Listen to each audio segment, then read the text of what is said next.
So today I wanted to take some time and show you the new changes in the crisis call screen coming on W.I.S.H version 3.3.01 being released at the end of February 2015.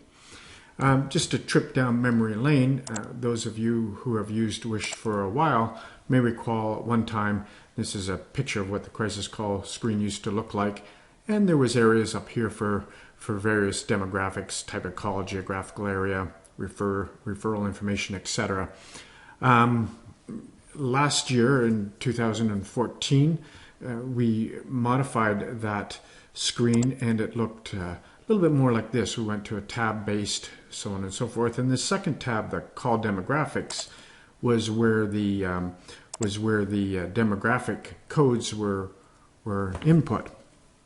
After about 6 months of using this, we realized fairly quickly that staff were not clicking. Oftentimes they're missing the act of clicking into the call demographics tab and filling this out, and that became problematic. So what we wanted to do is change the screen up a little bit, and this is what it looks like in version 3.3.01 being released at the end of February 2015.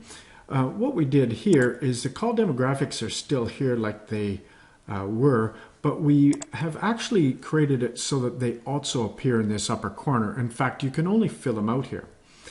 Let me just start a call and show you how the behavior has changed in this build. So if I create a new call here, it basically pops up as it did in the prior version, and you might notice here that the call type is red. Now I can fill out my information in here as I might normally fill out, and fill this in like this. And then if I were to stop that call, I could do that, and I could even save it.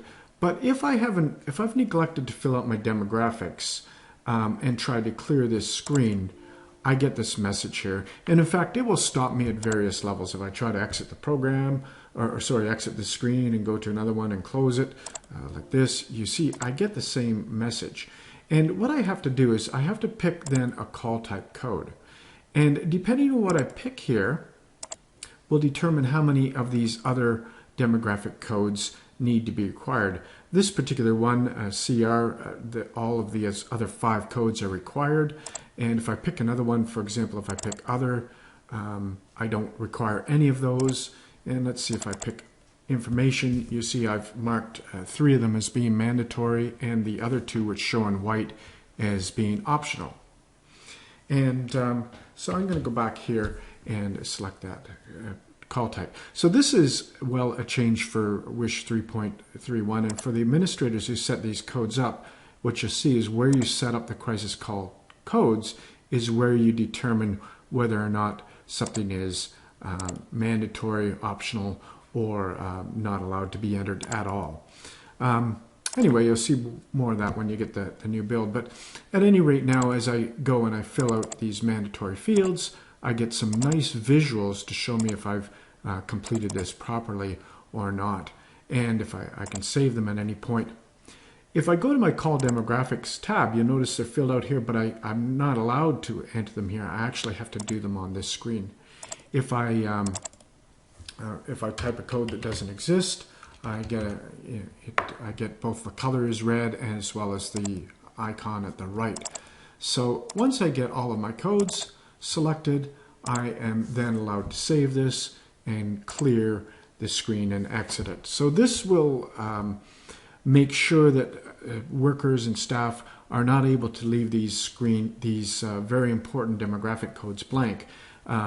They're of course used for statistics, so the fact that they're being missed when we went to the new tab style was somewhat problematic in statistics, and now that we've made this design change, it should alleviate that problem. Anyway, I hope you find that useful and find some great ideas in the way that you can set up your call type codes to determine which of these are mandatory and which are optional. Thank you.